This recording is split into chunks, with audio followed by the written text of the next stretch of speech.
Nous allons commencer par le calcul d'air du cylindre et du prisme, donc une première famille de solides. Donc, les cylindres et les prismes se retrouvent dans la même catégorie parce qu'ils possèdent deux bases parallèles et isométriques. Quand on dit isométrique, on veut dire identique, de même mesure. Donc, lorsqu'on regarde ici, j'ai des solides qui comportent deux bases. Donc, on peut prendre par exemple ici la base et une autre base ici qui serait identique et isométrique et elles sont parallèles. De même, on pourrait choisir dans ce solide la base qui est ici et celle qui est ici parce qu'on a deux bases qui sont parallèles et isométriques. Dans le cas du cylindre, les bases seront obligatoirement les cercles, donc le cercle qui est ici, comme c'est ici, ou peu importe la position dans l'espace, donc ici, ce sont nos bases.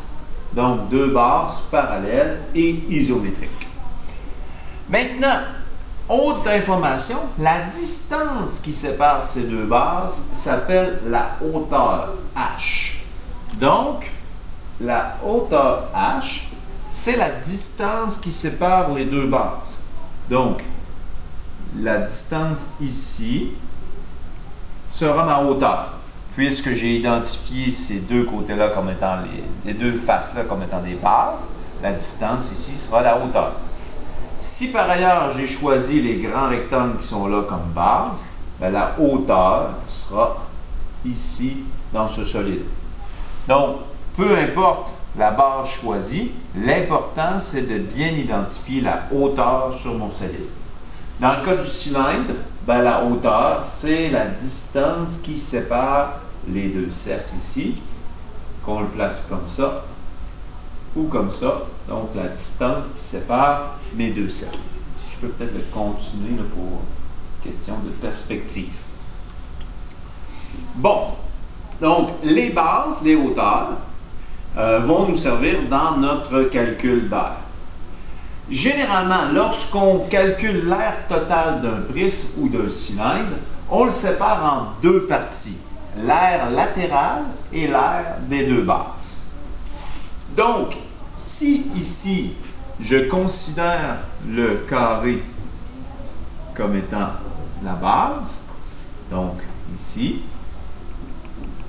donc l'air de la base, on aura l'air d'une première base ici et l'air d'une deuxième base ici. Donc, l'air de chacune des bases et l'air latéral, on pourra peut-être prendre ici l'air latéral, donc c'est la partie autour ici de mon solide. Donc l'air latéral, c'est la surface ici. Donc l'air latéral, c'est la surface, l'ensemble des rectangles qui composent la face latérale. Dans le cas du cylindre, même chose, on décompose, donc on a nos bases ici, donc nos deux bases qui sont nos cercles.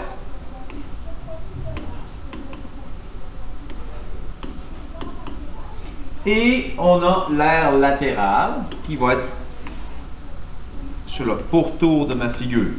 Si on utilise la version développée ici, donc le rectangle qui s'enroule autour de nos bases va être l'air latéral et j'ai mes deux bases ici, donc mes deux cercles.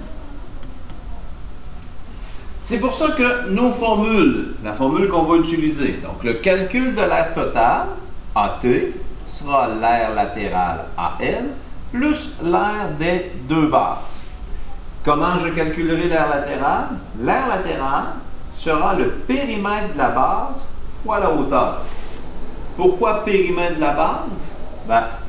Ici, ce côté-là s'enroule autour de ma base. Donc, périmètre de ma base. Et on a dit tout à l'heure que Ça, ici, c'était ma hauteur.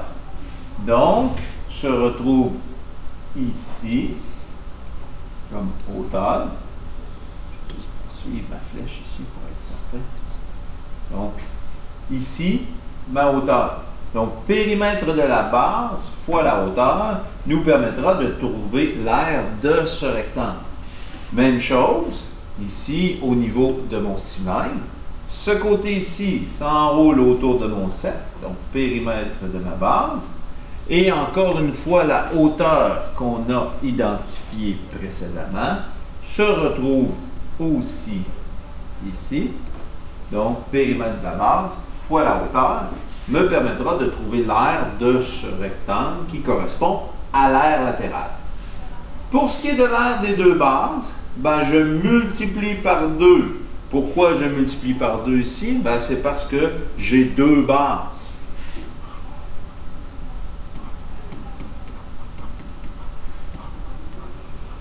Donc, puisque j'ai deux bases, 2 fois l'aire d'une base va me donner l'aire totale de mes deux bases. Nous pourrons appliquer ces formules à l'intérieur de quelques exemples dans nos prochaines vidéos. N'hésitez pas à nous solliciter aussi si vous avez de la difficulté à voir. On a des modèles physiques en classe qui peuvent vous aider à voir et manipuler justement le développement des cylindres et des prismes.